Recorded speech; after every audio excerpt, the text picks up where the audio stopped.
Elle criait, personne n'entendait. Enfermée dans la cave du couvent, enceinte à 17 ans, la jeune religieuse fut enterrée vivante par la mère supérieure elle-même. 3 mois, dans l'obscurité, sans bain, sans médecin. Seulement une écuelle de nourriture poussée par l'interstice de la porte. La honte de l'Église ne peut être vue, dit la mère. Mais la grossesse n'était pas un accident. Et le père de l'enfant vivait encore dans le couvent. Personne ne se doutait de rien. Jusqu'au jour où quelqu'un entendit des pleurs provenant du sous-sol. Ce qu'ils découvrirent là-dessous choqua même la police. Commenter. La mère est-elle la méchante ou protégeait-elle quelque chose de plus grand? Votre avis compte. Je m'appelle Clara, j'ai 17 ans. Où j'avais quand tout a commencé. Aujourd'hui, j'ai 18 ans, mais j'ai l'impression d'avoir vieilli de décennies. Ce que je vais raconter ici n'est pas facile. En fait, j'ai du mal à croire que j'ai survécu.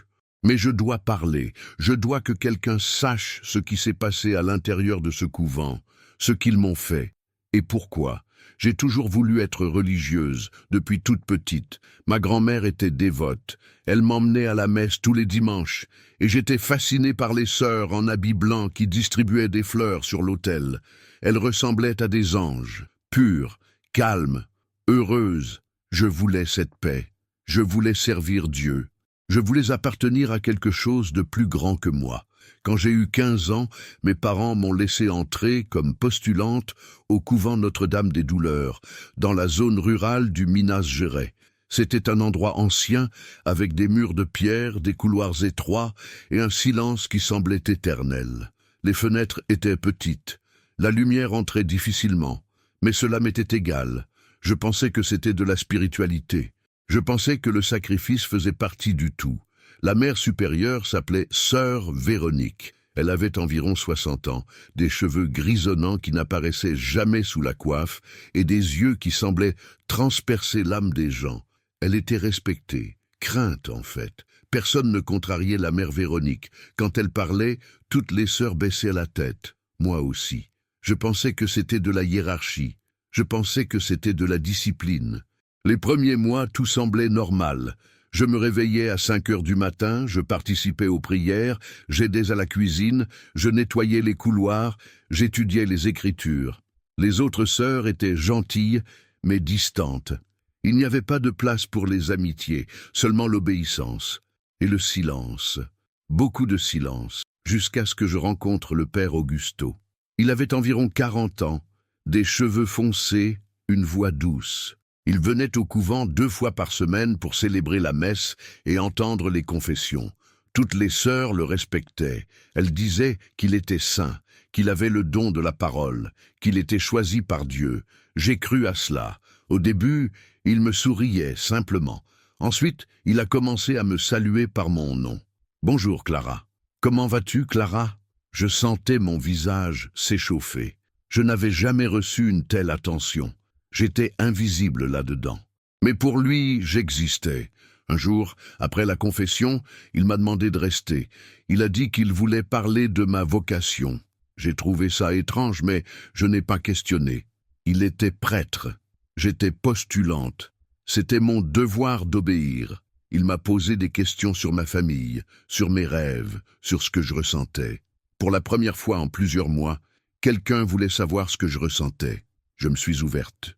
J'ai raconté ma solitude, ma peur de ne pas être assez bien, la pression de répondre aux attentes. Il a tout écouté attentivement. À la fin, il a posé sa main sur mon épaule et a dit « Tu es spéciale, Clara. Dieu a de grands projets pour toi. » Je suis sortie de là en flottant. Les conversations se sont répétées, toujours après la confession, toujours seul à seul. Il disait que j'étais mature pour mon âge, que j'avais une lumière différente, qu'il était difficile de trouver quelqu'un d'aussi pur de cœur. Je buvais chaque parole, parce que là, dans ce couvent froid et silencieux, il était la seule personne qui me voyait. Et puis, c'est arrivé. C'était un après-midi d'hiver. Le couvent était vide. Les sœurs étaient parties en ville chercher des provisions. J'étais resté pour nettoyer la chapelle. Le père Augusto est apparu. Il a dit qu'il avait oublié quelque chose dans la sacristie. Il est entré. J'ai continué à balayer.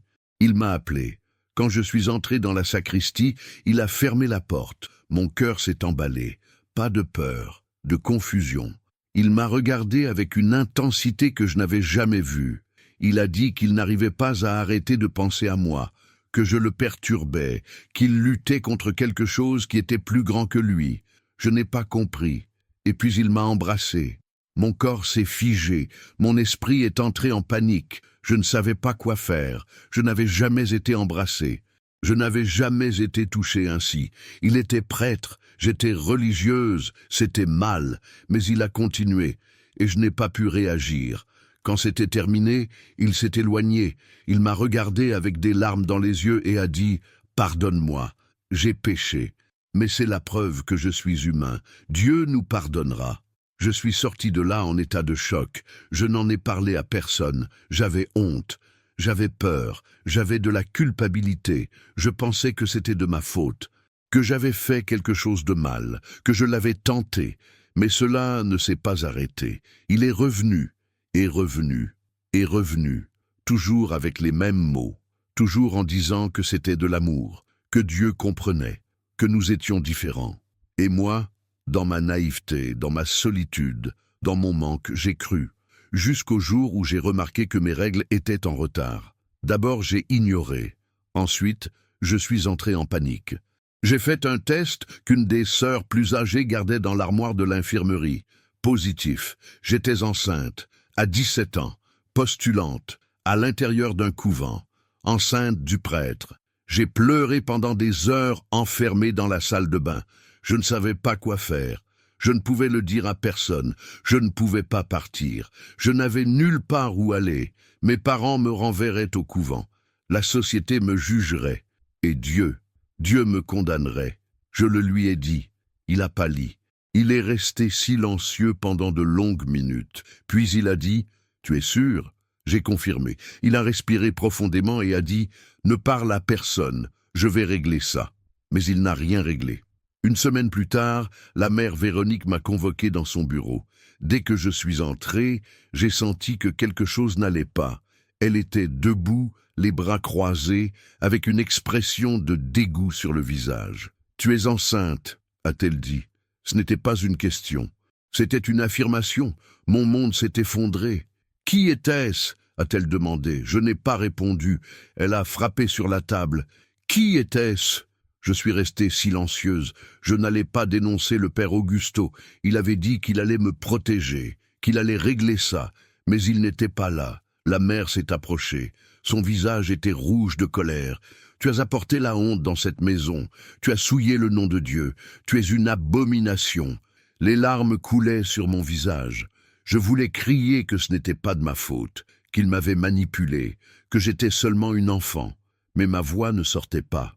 « Personne ne peut savoir ça, » a-t-elle dit, maintenant d'un ton bas, mais encore plus menaçant. « Si quelqu'un découvre, le couvent sera détruit, l'église sera déshonorée. Cela ne peut pas sortir d'ici. » J'ai hoché la tête, confuse. « Qu'allez-vous faire ?» Elle n'a pas répondu. Elle a seulement appelé 2 sœurs. Elles m'ont attrapé par les bras. « Où m'emmenez-vous » ai-je crié. Personne n'a répondu. Elles m'ont traîné dans les couloirs. Nous avons descendu un escalier de pierre. L'air est devenu humide, froid, sombre. Et puis, j'ai vu la porte. Une porte en vieux bois, avec un verrou en fer. La mère l'a ouverte. À l'intérieur, c'était une cave. Petite, sans fenêtre. Seulement un lit de paille dans le coin et un seau. « Tu vas rester ici jusqu'à ce que le bébé naisse, » a dit la mère. « Et après, nous déciderons quoi faire de toi. » Elles m'ont poussé à l'intérieur, la porte s'est fermée, le verrou a claqué, et je suis resté seul, dans l'obscurité, enceinte, abandonnée. Les premiers jours dans la cave ont été un cauchemar. Je n'arrivais pas à croire ce qui se passait. Je restais à frapper à la porte, criant, suppliant qu'on me laisse sortir. Personne ne répondait, seulement des pas au-dessus de ma tête, des voix étouffées, des prières qui semblaient se moquer de moi. L'espace était minuscule. Il devait faire environ 3 mètres carrés. Les murs étaient en pierre humide, avec des taches de moisissure. L'odeur était insupportable. Il y avait un seau dans le coin pour mes besoins, un lit de paille qui griffait ma peau. Et rien de plus. Aucune lumière naturelle, seulement une ampoule faible qu'ils allumaient une fois par jour quand ils apportèrent la nourriture. La nourriture, une écuelle de soupe claire, un morceau de pain dur, de l'eau dans un verre en plastique fissuré. C'était tout. Il poussait par l'interstice de la porte comme si j'étais un animal. J'essayais de voir qui c'était, mais je n'y arrivais jamais. Seulement une main, toujours différente, toujours en silence. Je pleurais tellement que mes larmes séchaient avant d'arriver au sol. Mon corps tremblait de froid, mon ventre commençait à grossir, et la peur grandissait avec lui. Peur de l'accouchement, peur de mourir là, peur que personne ne sache jamais ce qui m'était arrivé. J'ai essayé de compter les jours en rayant le mur avec une pierre détachée, une rayure pour chaque fois que la lumière s'allumait. Mais j'ai perdu le compte. Je ne savais plus si c'était le jour ou la nuit, si une semaine ou un mois s'était écoulé. Le temps avait cessé d'exister. Je me parlais à moi-même, je parlais au bébé, je m'excusais qu'il grandisse dans cet endroit horrible. Je promettais que si nous survivions, j'allais le protéger. J'allais l'aimer, même si personne d'autre ne le faisait. Parfois, je priais, pas parce que j'avais la foi, mais parce que je ne savais pas quoi faire d'autre. Je demandais à Dieu de me sortir de là, de me montrer un chemin, de me donner des forces. Mais il ne répondait pas, ou peut-être était-il trop occupé pour écouter une pécheresse enfermée dans une cave. J'ai pensé à abandonner. J'ai pensé à me cogner la tête contre le mur jusqu'à ce que tout se termine. J'ai pensé qu'il serait plus facile de mourir que de vivre ainsi. Mais quelque chose en moi résistait. Peut-être était-ce le bébé. Peut-être était-ce de l'entêtement pur. Ou peut-être était-ce de la colère. Oui, de la colère. Colère contre la mère Véronique qui m'avait enfermé là comme si j'étais des ordures. Colère contre le père Augusto qui m'avait utilisé puis avait disparu. Colère contre les autres sœurs, qui savaient que j'étais là en bas et n'avaient rien fait. Colère contre moi-même, pour avoir été si naïve, pour avoir fait confiance, pour avoir cru. Mais la colère m'a maintenu en vie. Un jour, la mère Véronique est descendue. C'était la première fois que je voyais quelqu'un depuis que j'avais été enfermé.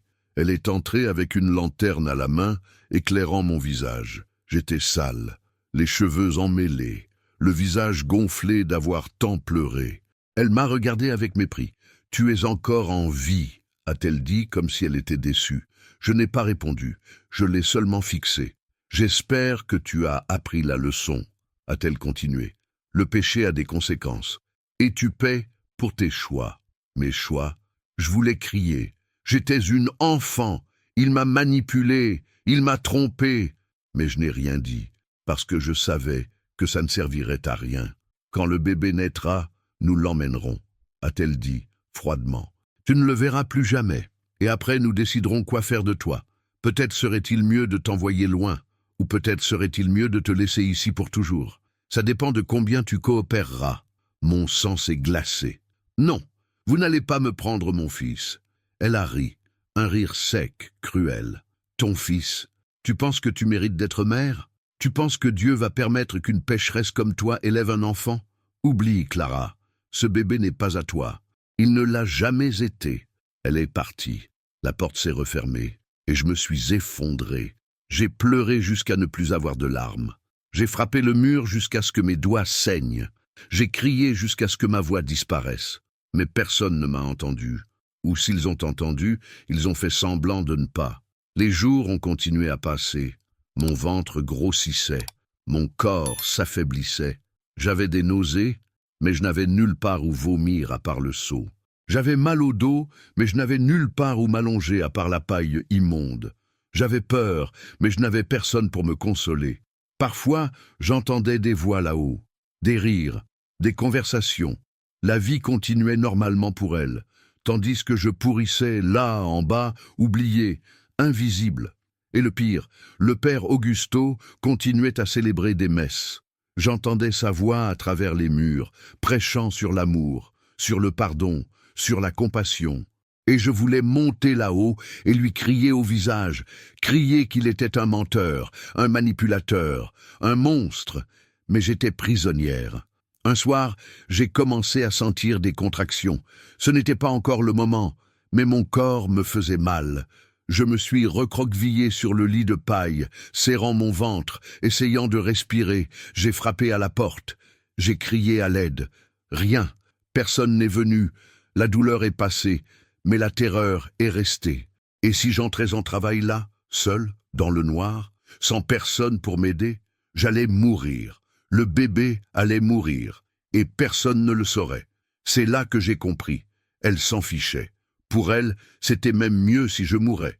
Ainsi, le problème disparaîtrait.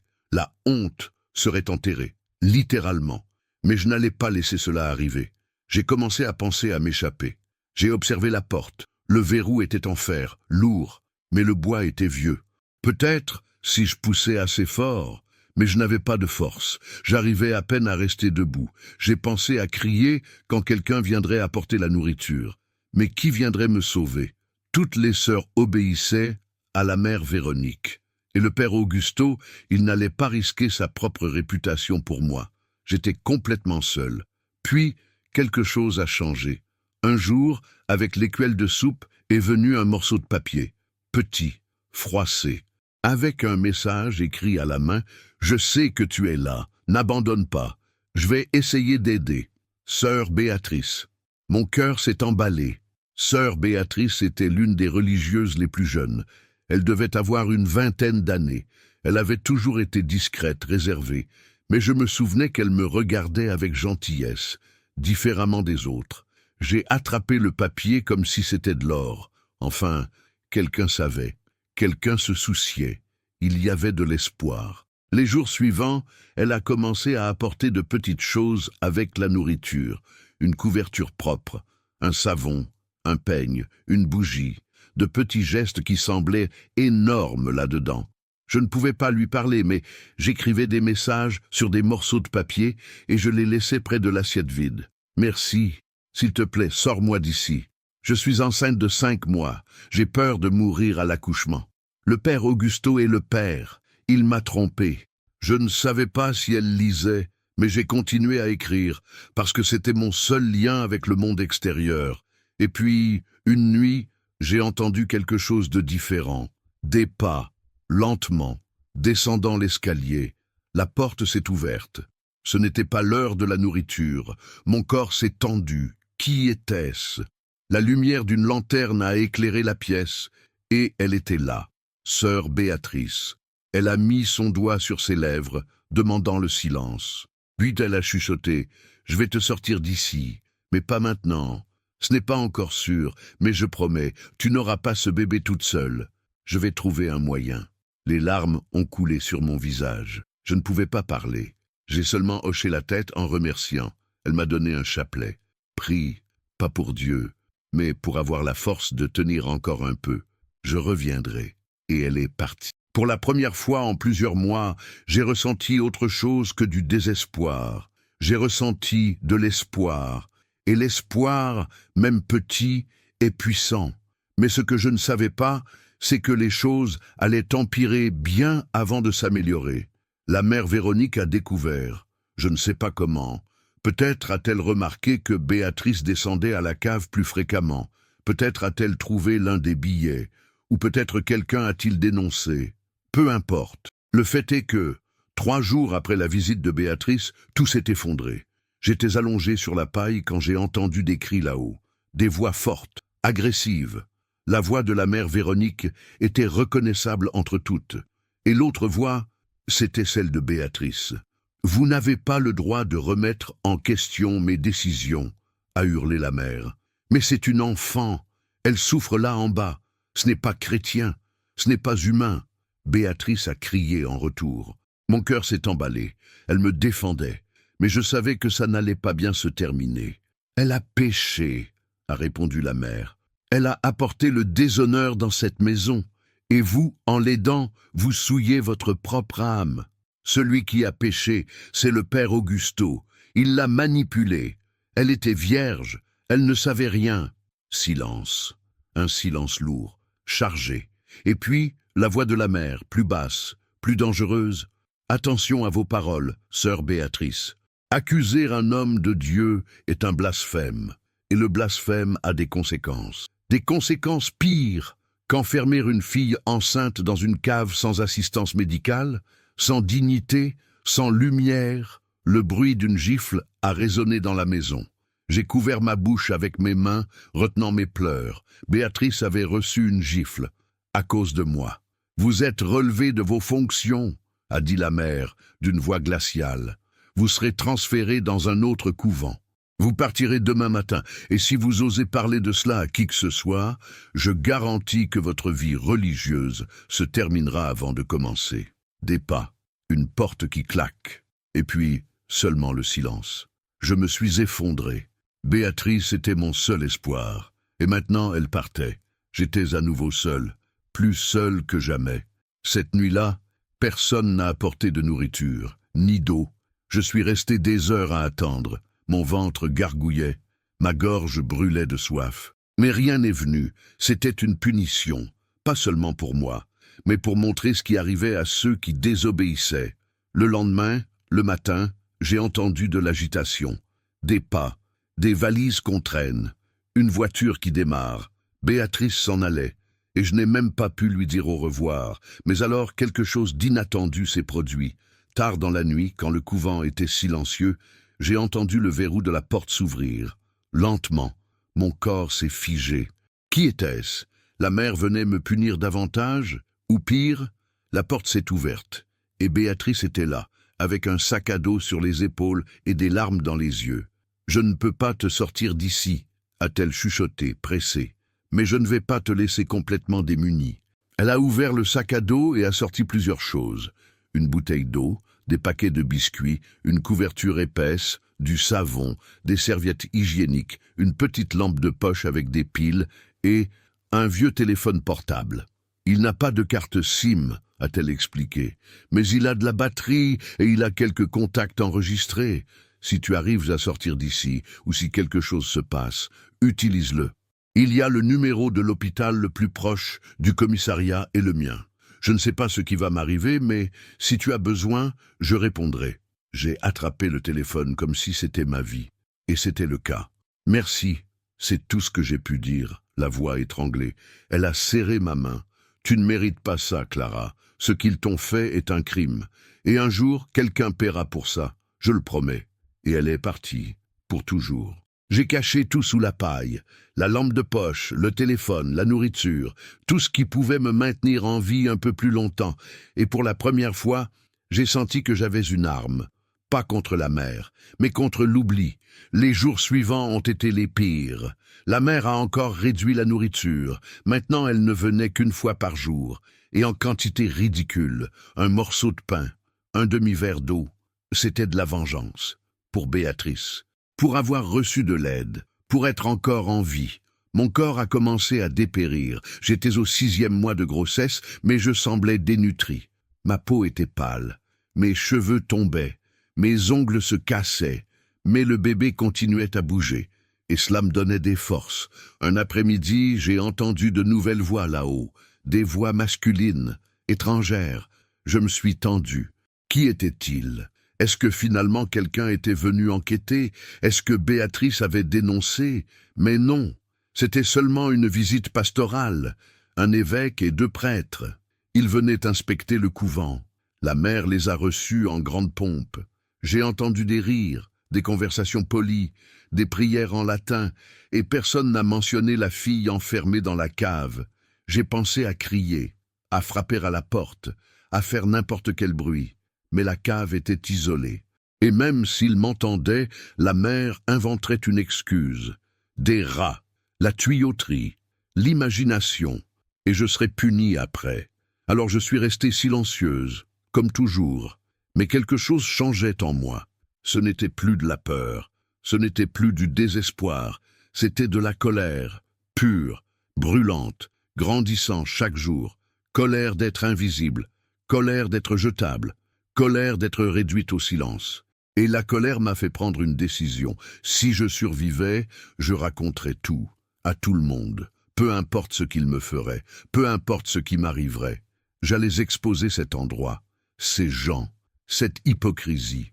Mais pour cela, je devais sortir vivante. Au 7e mois de grossesse, j'ai commencé à avoir des contractions plus fréquentes. Fausses, encore, mais effrayantes. Mon corps se préparait, et je n'étais pas prête. Pas là, pas seule.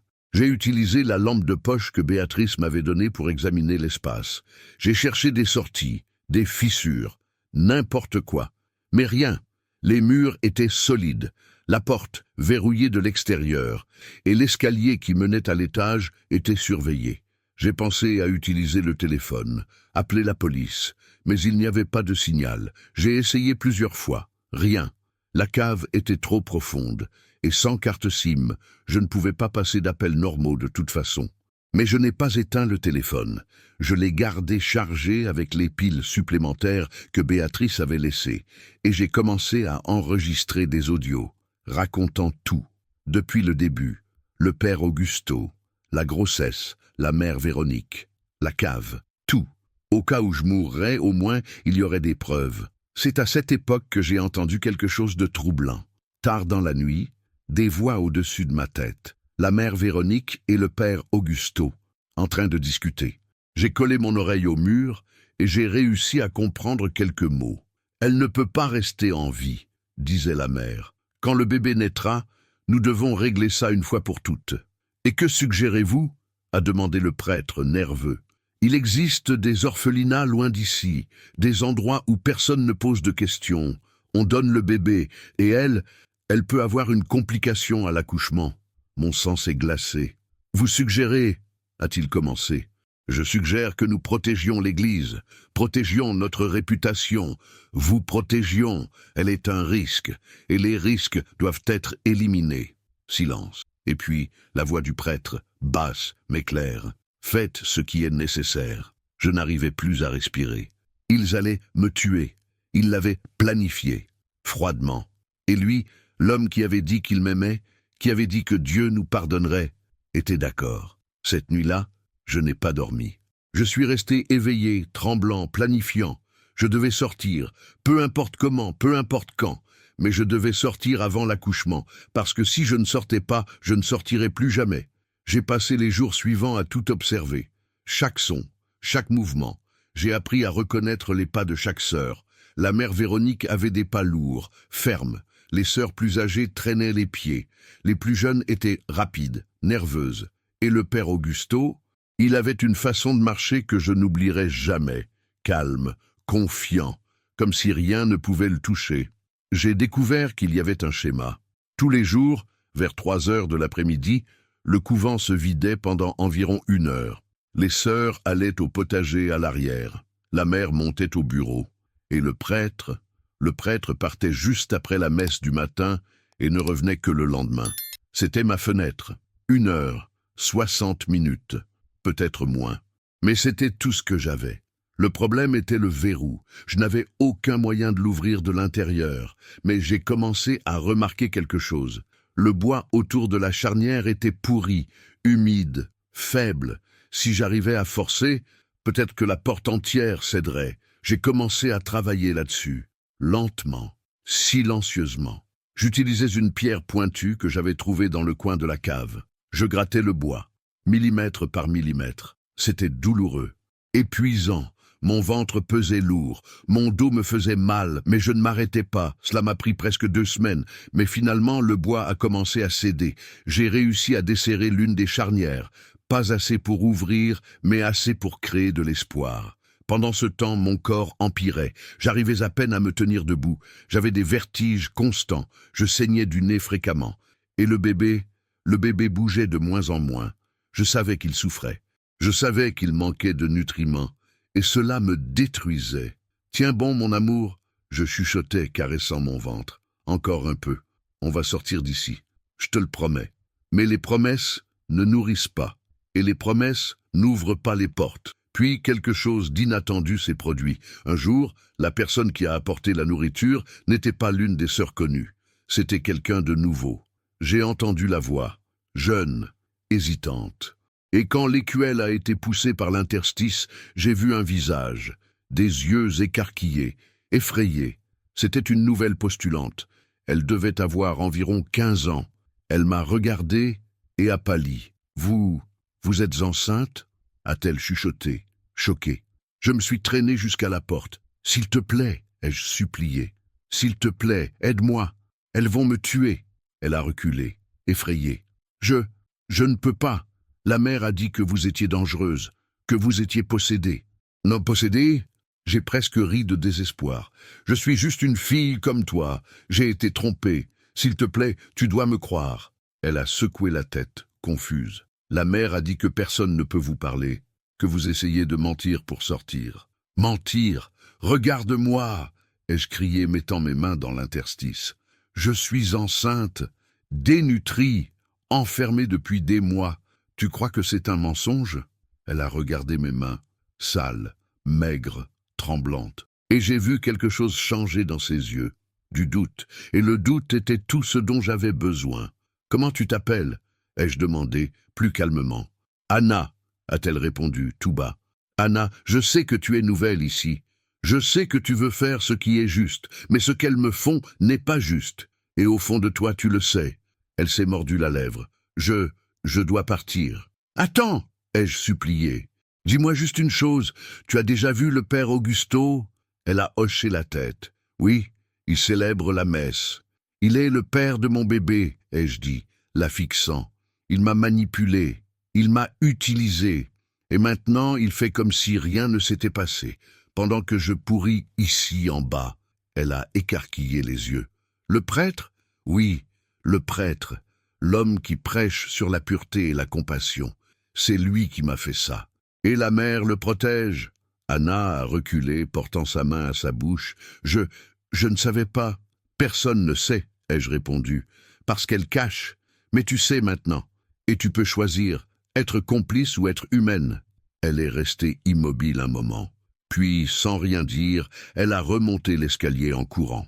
Je ne savais pas si j'avais réussi à la convaincre ou si j'avais empiré les choses, mais je n'avais plus rien à perdre. Cette nuit-là, Anna n'est pas revenue. Ni le lendemain. J'ai pensé que j'avais échoué, qu'elle avait tout raconté à la mère et que maintenant ce serait encore pire pour moi. Mais alors, le 3e jour, la porte s'est ouverte. C'était Anna, avec les yeux rouges d'avoir tant pleuré. « Je n'arrive pas à arrêter de penser à ce que tu as dit, » a-t-elle chuchoté. Je suis allé parler à sœur Martha, l'une des plus âgées. Je lui ai demandé si c'était vrai, si tu étais ici en bas. Mon cœur s'est emballé. Et qu'est-ce qu'elle a dit? Elle n'a pas nié, a répondu Anna, la voix brisée. Elle a dit que tu avais des problèmes, que la mère s'occupait de toi, mais elle ne m'a pas regardé dans les yeux. Et j'ai compris qu'elle mentait. Les larmes ont coulé sur mon visage. Alors tu me crois? Elle a hoché la tête. Je ne sais pas si je peux te sortir d'ici, mais je vais essayer d'apporter de meilleures choses, de la vraie nourriture, des médicaments, et je vais essayer de découvrir quand la mère n'est pas là. J'ai serré sa main à travers l'interstice. Merci, Anna. Tu ne sais pas ce que ça signifie. Elle a commencé à tenir sa promesse. Elle a porté des fruits cachés dans sa poche, des morceaux de viande, des vitamines qu'elle volait à l'infirmerie, et plus important, des informations. La mère va voyager la semaine prochaine, m'a-t-elle dit, chuchotant précipitamment. Elle va à la capitale. Réunion avec l'évêque. Elle sera absente 3 jours. 3 jours, c'était ma chance, peut-être la seule. Tu peux voler la clé? Ai-je demandé.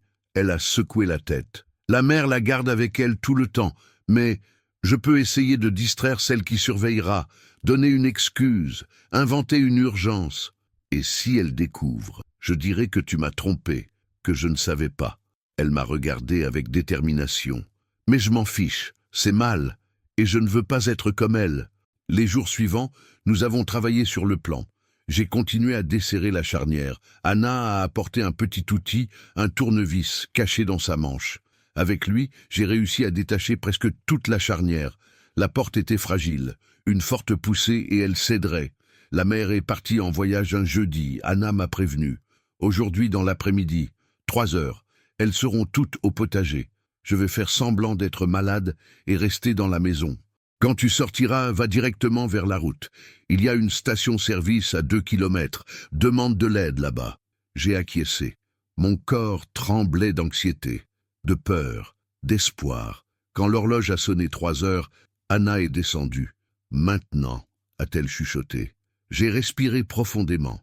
J'ai mis toute la force qui me restait dans mon corps. J'ai poussé la porte. 1 fois, 2 fois. À la 3e, le bois a cédé. La charnière s'est détachée. la porte s'est ouverte. J'étais libre. Je suis sorti en titubant. Mes jambes me soutenaient à peine. La lumière du couloir m'a aveuglé. Je n'avais pas vu de lumière naturelle depuis des mois. Anna m'a tenu par le bras. Allons-y, vite. Nous avons monté l'escalier, traversé le couloir. J'entendais des voix dehors. Les sœurs au potager. Nous devions être rapides, mais quand nous sommes arrivés à la porte d'entrée, nous avons entendu des pas. Quelqu'un revenait. Anna m'a tiré dans un placard. Nous avons comprimé nos corps dans l'espace minuscule, entre des balais et des serpillières. Ma respiration était haletante. Mon cœur battait si fort que j'étais certaine que quiconque était dehors allait l'entendre. La porte d'entrée s'est ouverte. Des pas sont entrés. Et puis la voix qui me faisait trembler, la mère Véronique. « J'ai oublié mes documents », a-t-elle grommelé. Quelle négligence! Elle est passée directement dans le couloir, montant au bureau. Anna et moi sommes restés paralysés. Si elle descendait à la cave et voyait la porte ouverte, tout était perdu. Les secondes semblaient des heures. Je tenais mon ventre, essayant de calmer le bébé qui bougeait nerveusement. « Reste tranquille », ai-je chuchoté mentalement. Encore un peu. Finalement, nous avons entendu les pas redescendre. La porte d'entrée s'est fermée. La voiture a démarré, et le son s'est éloigné. Anna m'a regardé. « Maintenant, allons-y. » Nous sommes sortis du placard. Mon corps était trop faible. Mes jambes tremblaient, mais l'adrénaline me poussait en avant. Nous avons traversé la porte d'entrée. Le soleil m'a aveuglé. Je n'avais pas vu le soleil depuis si longtemps que ça a fait mal aux yeux. Mais c'était beau, incroyablement beau. « Par ici », a dit Anna, me guidant par le côté de la maison, loin du potager où les sœurs travaillaient. Nous avons suivi un chemin de terre qui menait à la route principale. Chaque pas était une agonie. Mon corps était épuisé. Mes jambes me soutenaient à peine, mais je ne pouvais pas m'arrêter. Pas maintenant. Quand nous sommes finalement arrivés à la route, j'ai regardé en arrière. Le couvent était toujours là, imposant, sombre, mais j'étais à l'extérieur, libre. « Va !» a dit Anna, me poussant doucement. « Je dois revenir avant qu'elle ne s'en aperçoive. La station-service est dans cette direction. 2 kilomètres. Tu peux y arriver. » Anna, ai-je commencé, les larmes aux yeux. « Merci, tu m'as sauvé. » Elle a souri, les yeux également embués. « Tu t'es sauvé toi-même. J'ai juste ouvert la porte. » Et elle est repartie en courant. Je suis resté seul sur la route. Le soleil commençait à baisser. J'avais 2 heures, peut-être 3, avant qu'elle ne découvre ma fuite. Je devais être rapide. J'ai commencé à marcher. Chaque pas était douloureux. Mes pieds étaient enflés. Mon ventre pesait lourd. Ma vision devenait floue de temps en temps. Mais je continuais, parce que m'arrêter signifiait retourner, et retourner signifiait mourir. Je ne sais pas combien de temps j'ai mis, peut-être 1 demi-heure, peut-être plus. Mais j'ai finalement vu la station-service. Des lumières fluorescentes, des voitures, des gens, la vie. J'ai titubé jusqu'à l'entrée. Un pompiste m'a vu et a écarquillé les yeux. « Mademoiselle, vous allez bien ?» Je me suis effondré par terre. « J'ai besoin d'aide. S'il vous plaît, appelez la police. » Tout est devenu confus après ça. Des voix, des mains me tenant, quelqu'un mettant une couverture sur moi, une femme offrant de l'eau, et puis des sirènes. La police est arrivée. 2 policiers, un homme et une femme.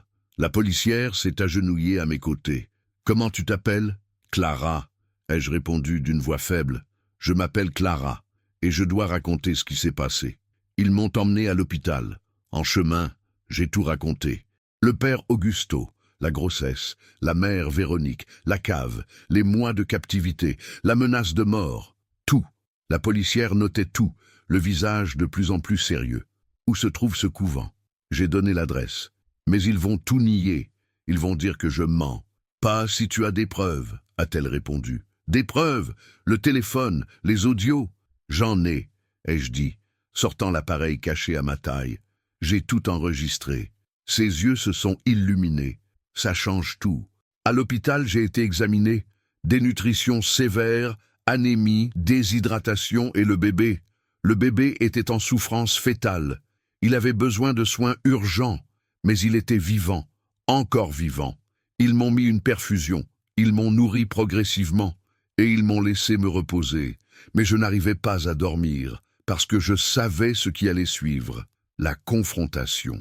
Le lendemain matin, la police est allée au couvent. Je n'étais pas là, mais on m'a tout raconté après. Quand les policiers sont arrivés et ont demandé à parler à la mère Véronique, elle les a reçus avec un sourire poli. « En quoi puis-je vous aider, officier ?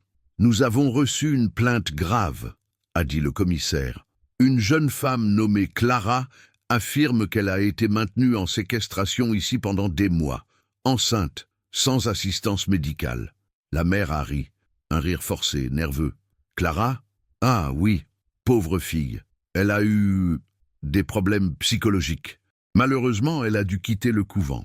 Mais nous ne l'avons jamais gardée prisonnière. C'est absurde. Alors vous ne verrez pas d'inconvénient à ce que nous inspections les installations. » La mère a hésité. « Eh bien, vous n'avez pas besoin d'un mandat ? Nous en avons un, » a répondu le commissaire, montrant le papier. Son expression a changé, de poli à glacial. « Très bien, faites comme chez vous. » Ils sont descendus à la cave. Ils ont trouvé la porte cassée. L'espace minuscule, le lit de paille, le seau, l'odeur insupportable, et sur les murs, des rayures, des centaines de rayures. Ma tentative de compter les jours. La policière a pris des photos de tout. C'est une cellule. La mère a essayé de se défendre. Ce n'est qu'un vieux débarras. Nous ne l'avons jamais utilisé pour... Nous avons trouvé des cheveux, du sang, des traces biologiques. Nous allons faire des analyses. Et si ça correspond à l'ADN de la victime, vous avez de sérieux problèmes. La mère a pâli. Et il y a plus, a continué la policière. La victime a enregistré des audios, des voix, y compris la vôtre, planifiant sa mort. La mère a reculé. C'est un mensonge. Nous allons écouter les enregistrements au commissariat. Vous allez nous accompagner. Elle a été arrêtée, menottée, emmenée sous les regards choqués des autres sœurs. Certaines pleuraient, d'autres semblaient soulagées. Et Anna m'a raconté plus tard qu'elle avait senti qu'elle avait fait ce qu'il fallait. Mais il manquait une personne, le père Augusto. Quand la police est allée à la paroisse, il avait déjà fui. Il avait laissé un mot disant qu'il avait été appelé pour une mission urgente dans un autre diocèse. Mais tout le monde connaissait la vérité. Il avait su que je m'étais échappé. Et il avait fui comme le lâche qu'il avait toujours été. Mais la police a émis un mandat d'arrêt, et l'enquête a commencé, et ils ont découvert quelque chose de pire. Je n'étais pas la première, il y avait d'autres plaintes, anciennes, étouffées, enterrées, des filles qui avaient accusé le père Augusto d'abus, mais qui avaient été réduites au silence, menacées, achetées. L'Église l'avait protégée pendant des années, et la mère Véronique savait, elle avait toujours su. L'affaire a explosé dans les médias. Jeune enceinte maintenue en séquestration par une mère supérieure. Prêtre accusé d'abus fuit la justice. L'Église a occulté des crimes pendant des années. Je ne voulais pas être au centre de l'attention, mais je n'avais pas le choix.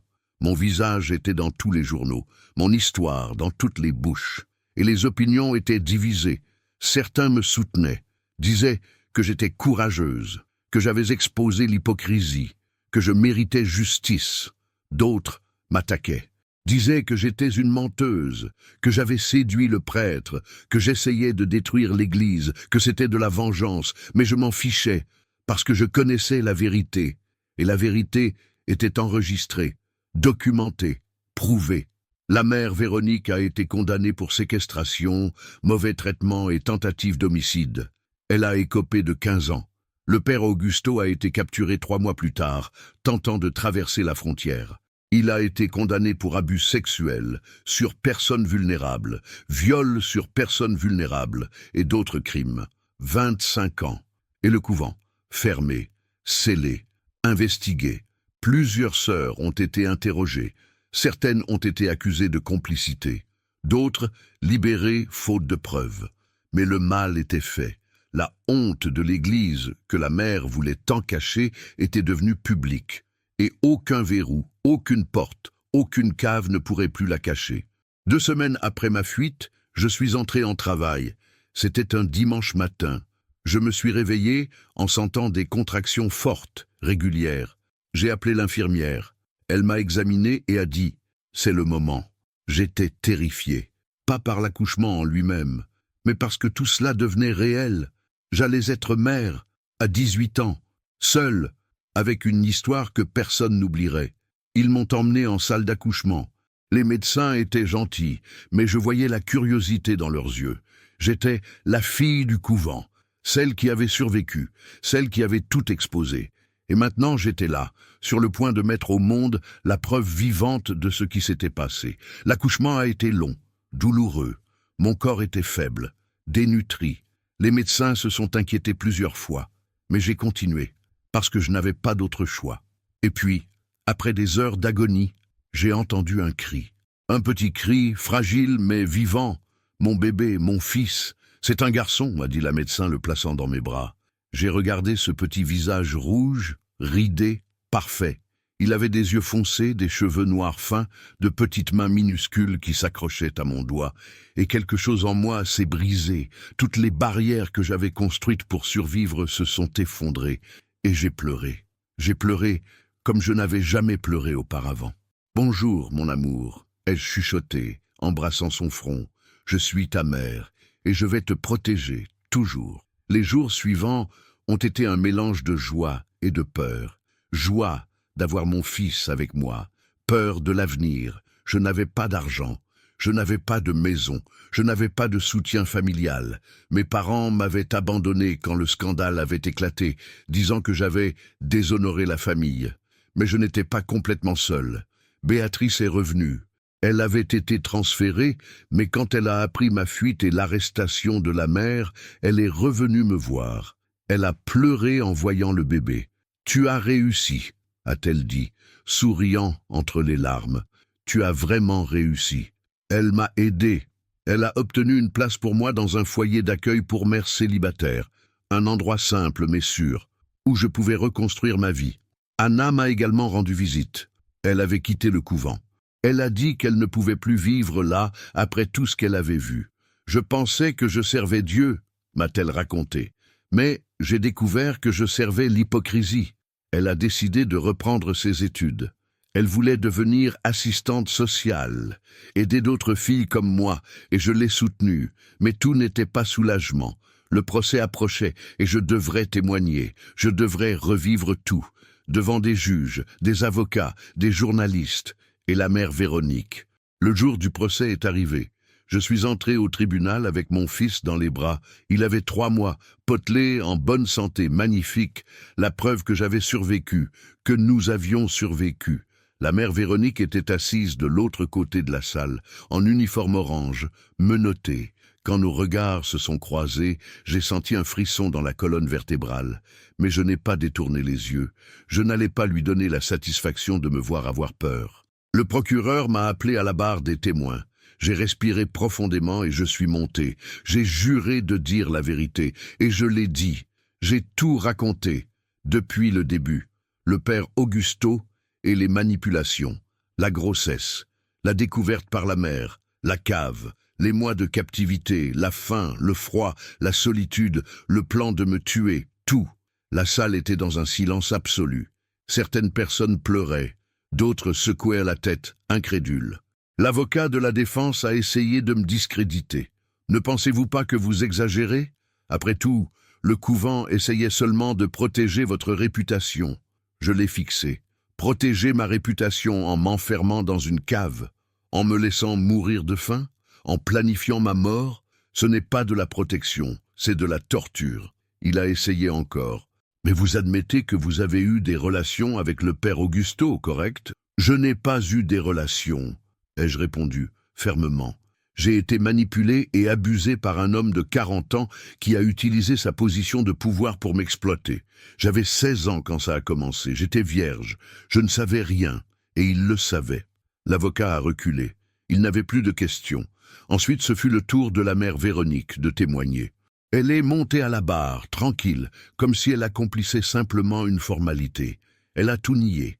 Elle a dit que j'étais problématique, que j'avais des tendances dramatiques, que la cave était juste un espace de réflexion, que j'avais moi-même demandé à utiliser. Mais alors le procureur a présenté les preuves, les photos de la cave, les traces biologiques et finalement les audios. Sa voix a rempli la salle, froide, calculatrice. Elle ne peut pas rester en vie. Quand le bébé naîtra, nous devons régler ça une fois pour toutes. Son visage a pâli. Elle a essayé d'expliquer. J'étais nerveuse. Je ne voulais pas dire ça littéralement. Mais personne n'a cru. Le jury a délibéré pendant moins de 2 heures. Coupable, sur toutes les accusations. Quand la sentence a été lue, 15 ans de prison, elle a finalement craqué. Elle a pleuré, elle a crié. Je protégeais l'Église, j'ai fait ce qui était nécessaire. Et c'est là que j'ai compris. Elle y croyait vraiment. Elle croyait que cacher des crimes, torturer une fille, planifier un meurtre, tout était justifié pour l'Église, pour l'institution, pour la réputation. Mais l'Église n'est pas faite de murs, elle est faite de personnes. Et quand des personnes utilisent Dieu pour justifier la méchanceté, elles ne servent pas Dieu, elles se servent elles-mêmes. Le procès du père Augusto a eu lieu 2 mois plus tard. Il a également tout nié.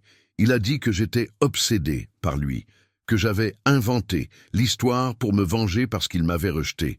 Mais les autres victimes sont apparues. 5 femmes, toutes avec des histoires similaires, toutes abusées par lui quand elles étaient jeunes, toutes réduites au silence par l'Église. Et quand le jury nous a toutes entendues, il n'a eu aucun doute. Coupable, 25 ans. Quand la sentence a été lue, il m'a regardé, et pour la première fois j'ai vu de la peur dans ses yeux. Pas de remords, seulement la peur des conséquences. Je suis sorti du tribunal avec mon fils dans les bras. Les journalistes m'ont encerclé. Des questions de tous les côtés. Comment vous sentez-vous? Pensez-vous que justice a été rendue? Que voulez-vous dire aux autres victimes? Je me suis arrêté. J'ai respiré profondément. Et j'ai dit, justice a été rendue. Mais cela n'efface pas ce qui s'est passé, cela ne me rend pas les mois perdus, cela ne guérit pas les cicatrices, mais cela montre que personne n'est au-dessus de la loi, ni les prêtres, ni les religieuses, personne. Et si vous vivez quelque chose de semblable, sachez, vous n'êtes pas seul, et vous n'avez pas à avoir honte, la honte est la leur, pas la vôtre. Les caméras ont cliqué, les questions ont continué, mais j'avais déjà dit tout ce que je devais dire. Dans les mois suivants, j'ai essayé de reconstruire ma vie. J'ai obtenu un emploi dans une boulangerie. J'ai commencé à étudier le soir. Je voulais terminer le lycée. Je voulais donner un meilleur avenir à mon fils. Béatrice a continué à m'aider. Anna aussi. Et d'autres femmes qui avaient vécu des situations similaires ont commencé à me contacter. Nous avons créé un groupe de soutien, un espace sûr où nous pouvions parler sans jugement, où nous pouvions guérir. Et mon fils, il grandissait vite, beau, heureux, sans connaître la douleur qui avait entouré sa naissance. Et j'ai tenu à ce qu'il en soit ainsi. Il n'allait pas porter mes cicatrices. Il allait grandir, aimer, protégé, libre. Mais je n'ai jamais oublié, et je n'oublierai jamais, parce que ce qui m'est arrivé ne peut pas être effacé. Il peut seulement être transformé, en force, en lutte, en voix. Et cette voix va continuer à crier, jusqu'à ce qu'aucune fille ne doive passer par ce que j'ai vécu. 2 ans se sont écoulés depuis ce jour au tribunal. 2 ans depuis que ma vie a explosé dans les gros titres et puis, lentement, est redevenue mienne. Pas la même vie qu'avant. Elle ne le serait jamais, mais une vie nouvelle, construite pierre par pierre, avec les mains qui avaient autrefois tremblé de faim et de peur. Mon fils, Gabriel, a 2 ans maintenant. Il court dans la maison, rit fort, casse des choses, fait du désordre. Et j'aime chaque seconde de cela. Parce que chacun de ces éclats de rire est la preuve que l'obscurité n'a pas gagné, que la cave ne nous a pas définis, que nous avons survécu. J'ai terminé le lycée. Ce n'était pas facile d'étudier le soir tout en m'occupant d'un bébé le jour. Mais Béatrice m'a aidé, Anna m'a aidé, et j'ai découvert que quand on a un but, la fatigue devient du carburant. Maintenant, je fais des études universitaires. Psychologie. Je veux aider d'autres personnes qui ont vécu ce que j'ai vécu. Je veux être la voix que je n'ai pas eue, la main qu'on ne m'a pas tendue, l'étreinte que je n'ai jamais reçue quand j'en avais le plus besoin. Le groupe de soutien que nous avons créé a grandi. Il a commencé avec 5 femmes dans une salle prêtée par une église. Oui, une église, parce qu'elles ne sont pas toutes mauvaises. Aujourd'hui, nous avons plus de 50 participantes, des femmes de tous âges, toutes avec des histoires d'abus, toutes essayant de guérir. Certaines ont été abusées par des prêtres, d'autres par des pasteurs, certaines par des leaders d'autres religions. Et certaines ne savaient même pas que ce qu'elles avaient subi était de l'abus. Elles pensaient que c'était de l'amour, que c'était un appel de Dieu, que c'était le destin. Mais ce n'était pas ça, c'était de la manipulation, c'était un crime, et elles méritaient de le savoir. Une fois, une fille de 16 ans est apparue au groupe. Je l'appellerai Sophia. Elle était enceinte, effrayée. Elle a dit que le pasteur de son église avait révélé que Dieu voulait qu'ils soient ensemble, que c'était la volonté divine. Et elle, élevée pour ne jamais remettre en question l'autorité religieuse, y a cru. Quand elle l'a dit à ses parents, ils l'ont chassée de la maison. Quand elle l'a dit à l'église, ils ont dit qu'elle était une tentatrice, qu'elle avait séduit le pasteur. Et le pasteur, il a continué à prêcher, il a continué à être vénéré. Pendant qu'elle vivait dans la rue, en entendant son histoire, je me suis vu, la même naïveté, la même peur, la même culpabilité. Et j'ai tenu sa main et j'ai dit, « Ce n'était pas de ta faute, et tu n'es pas seul. Nous avons aidé Sophia, nous avons obtenu un abri pour elle, un soutien juridique, et elle a dénoncé le pasteur. Aujourd'hui, il fait l'objet d'une enquête, et elle reconstruit sa vie, avec son fils dans les bras, comme moi. » Mais toutes les histoires ne se terminent pas ainsi. Certaines femmes que j'ai rencontrées n'ont pas pu continuer. Le poids était trop lourd, la honte était trop lourde, le rejet de la famille, de la communauté, de l'Église était trop lourd. Et elles ont abandonné, de lutter, de vivre. Chaque fois que j'entends parler d'une de ces tragédies, mon cœur se brise, parce que je sais que ça aurait pu être moi, si Anna ne m'avait pas aidé, si Béatrice n'était pas revenue, si je n'avais pas trouvé de force dans cette cave sombre. J'aurais pu être juste une statistique de plus, une autre fille à problème qui s'est perdue, mais je ne l'ai pas été. Et maintenant, c'est ma responsabilité de garantir que d'autres ne le soient pas non plus. L'église où tout s'est passé a été fermée, le couvent démoli. Aujourd'hui, c'est un terrain vide, couvert d'herbes folles. Mais pour moi, cet endroit n'a jamais cessé d'exister. Il vit dans mes cicatrices, dans mes nuits sans sommeil, dans les moments où Gabriel pleure et je panique, pensant que quelqu'un va me l'enlever. Je fais de la thérapie, 2 fois par semaine.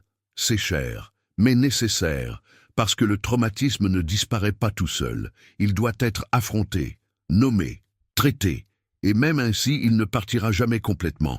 Il apprend juste à cohabiter. Ma thérapeute m'a demandé une fois, « Vous leur pardonnez ?» Je suis restée silencieuse longtemps. Pardonner à la mère Véronique, au père Augusto, aux sœurs qui savaient et n'ont rien fait? Je ne sais pas, ai-je répondu, honnêtement. Une partie de moi veut pardonner, pour me libérer, pour ne pas porter ce poids, mais une autre partie ressent encore de la colère, et je ne sais pas si c'est mal. Ce n'est pas mal, a-t-elle dit. La colère est une réponse légitime à ce qu'ils vous ont fait, et le pardon n'est pas obligatoire. Vous ne leur devez rien, ni paix, ni compréhension, ni absolution. Ces mots m'ont libéré d'une culpabilité que je ne savais même pas que je portais. La culpabilité de ne pas pouvoir pardonner. La culpabilité de ressentir encore de la colère, comme si, en étant victime, j'avais l'obligation d'être une sainte. Mais je ne suis pas une sainte. Je suis humaine, et les humains ressentent de la colère. Et c'est normal. Aujourd'hui, quand je regarde en arrière, je vois tout plus clairement.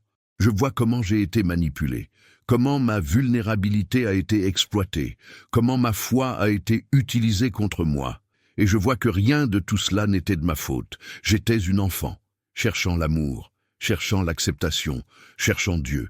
Et j'ai trouvé des monstres déguisés en saints, mais j'ai aussi trouvé des anges, Béatrice, Anna, les femmes du groupe, ma thérapeute, des personnes qui m'ont rappelé que la bonté existe, que la compassion existe, que l'humanité existe.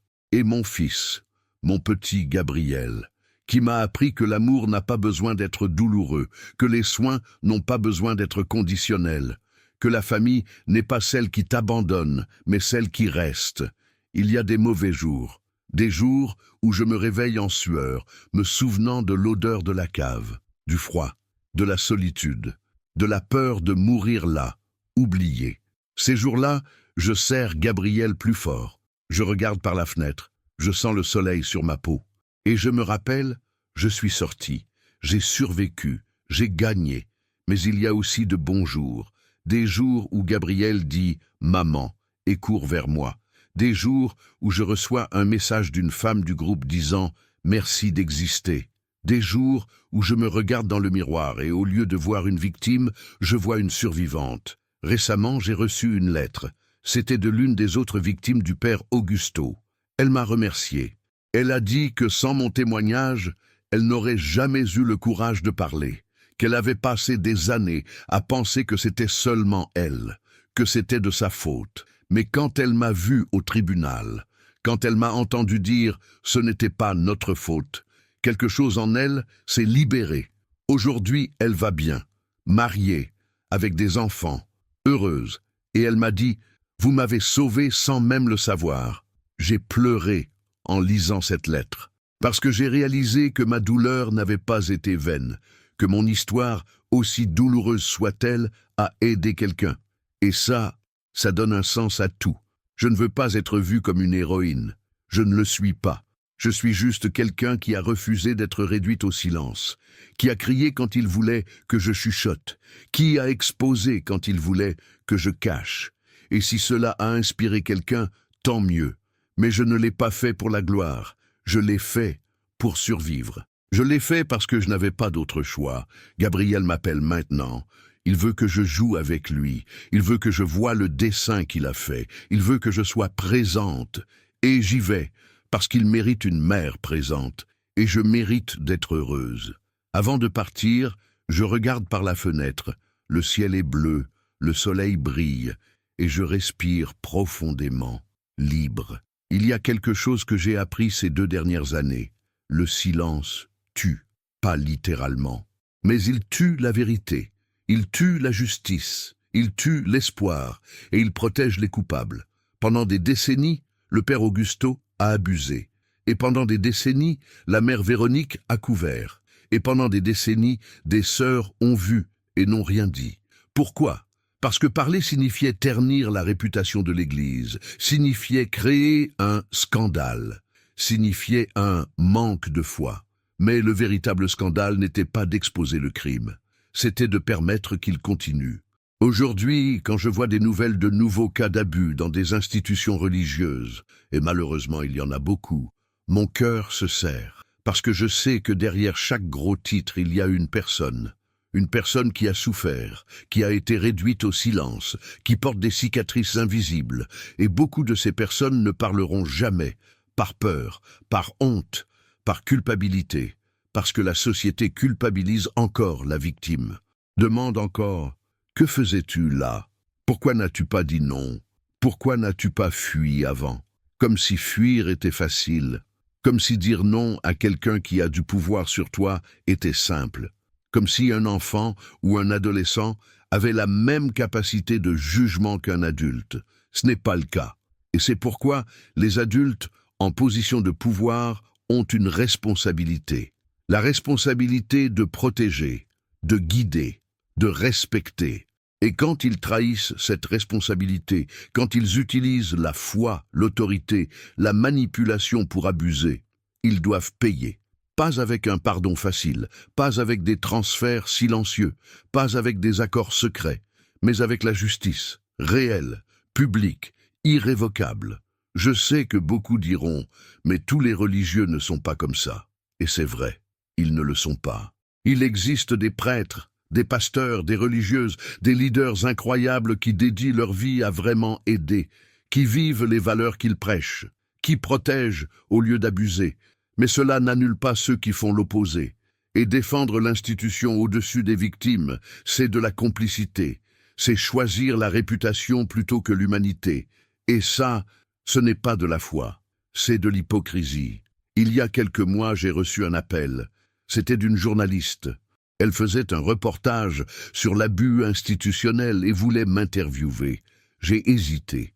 J'avais déjà exposé mon histoire. J'avais déjà tout revécu au tribunal. Devais-je le refaire? Mais alors j'ai pensé, et si ma voix atteint quelqu'un qui vit ça maintenant, quelqu'un qui pense être seul, qui pense que personne ne va croire, qui pense que c'est de sa faute? J'ai accepté. Le reportage a été diffusé à la télévision nationale. J'ai tout raconté à nouveau. La cave, la faim, la peur, la trahison. Et à la fin, j'ai regardé directement la caméra et j'ai dit « Si vous vivez quelque chose de similaire, sachez, ce n'est pas votre faute. Vous n'êtes pas seul. Et il y a des gens qui vont vous croire. Cherchez de l'aide, dénoncez, parce que vous méritez d'être entendu. » Dans les semaines suivantes, j'ai reçu des centaines de messages, des femmes, des hommes, des jeunes, des adultes, tous avec des histoires similaires, tous disant « Merci d'avoir parlé ». Je pensais que c'était seulement moi. Et c'est là que j'ai compris. Mon histoire n'est pas seulement la mienne, c'est celle de nous toutes, de nous tous, de tous ceux qui ont été réduits au silence, manipulés, abusés par des personnes qui auraient dû nous protéger. Gabriel va grandir en connaissant mon histoire. Pas maintenant, bien sûr. Il est encore petit. Mais quand il sera plus âgé, quand il pourra comprendre, je vais lui raconter. Parce que je ne veux pas cacher. Je ne veux pas qu'il l'apprenne par des tiers. Je veux qu'il sache que sa mère s'est battue, qu'elle a survécu, qu'elle a transformé la douleur en force. Et je veux qu'il sache reconnaître la manipulation, qu'il sache remettre en question l'autorité quand quelque chose semble mal, qu'il sache que la vraie foi n'exige pas une soumission aveugle, que Dieu, s'il existe, n'a pas besoin de monstres pour le représenter. Je regarde parfois le couvent démoli. Je passe par là quand je vais voir Béatrice, qui travaille maintenant dans une ONG de protection des femmes. Le terrain vide me rappelle que les lieux peuvent être détruits, mais pas les souvenirs, pas les cicatrices.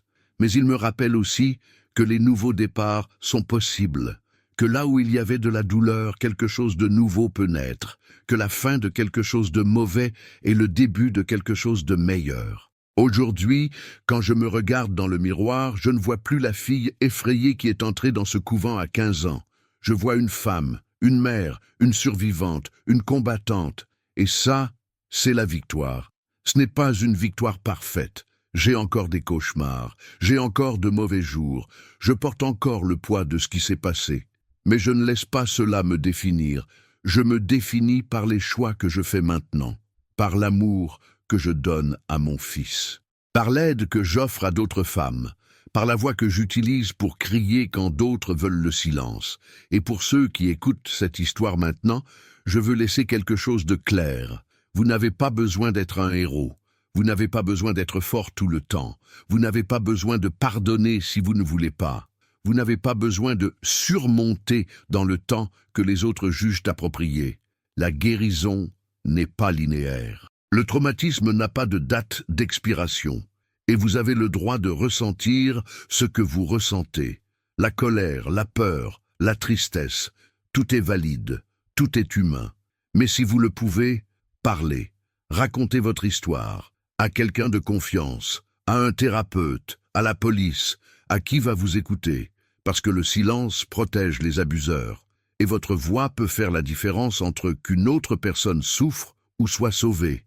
La mère Véronique reste en prison, le père Augusto aussi.